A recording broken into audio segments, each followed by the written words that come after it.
அதான் சாம்பியன்ஸ் ட்ரோஃபிலாம் முடிஞ்சு போச்சுல்ல. அவ மூத்த முடிச்ச கட்டிட்டு அவன் ஊருக்கு கிளம்ப வேண்டியதுதான். சரி, நம்ம ஆளுங்க இப்ப இருக்கிற ஃபார்ம்ல எந்த 4 ஃபாரின் பிளேயரை சிஎஸ்கேவோட பிளேயிங் லெவல்ல ஆட வைக்க போறாங்கன்னு பாப்போமா. ஓப்பனிங் ரச்சின் ரவீந்திரா பயபுல சாம்பியன் ட்ரோஃபில இருந்த பாம பாத்தீங்கல்ல, டேய் ஃபார்ம்ல இருக்கான். அதை அப்படியே யூஸ் பண்ணிக்கிறோம் நம்ம. எப்ப நீ டெவான் கான்வே விட்ட, டெவான் கான்வே ஃபார்ம்ல இல்லைன்னா கூட சிஎஸ்கே வந்தா ஃபார்முக்கு வந்துருவாரு அப்படிங்கிற ஜோக்கே வேணா.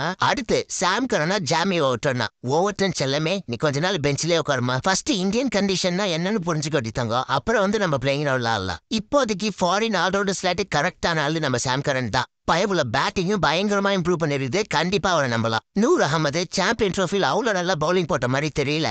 ஆனா கண்டிப்பா சேப்பாக்கோட கண்டிஷன் தலைவனுக்கு சூட் ஆகும். நேதனில செம்ம எக்கானமியா சாம்பியன் ட்ரோஃபில பவுலிங் போட்டவரு. ஆனா விக்கெட் தான் எடுக்க முடியல அவரால். T20 பொறுத்தவரை எக்கானமியோடவும் விக்கெட் ரொம்ப முக்கியம். அதனால 10 ரன் ஆட வச்சு ஆகணும் நம்ம தலையெழுத்து. நீங்க உங்களோட 4 ஃபாரின் ஆப்ஷன் யாருன்றதையும் போட்டுட்டு அப்படியே சப்ஸ்கிரைபையும் போட்டுட்டு போங்கடா. எப்பா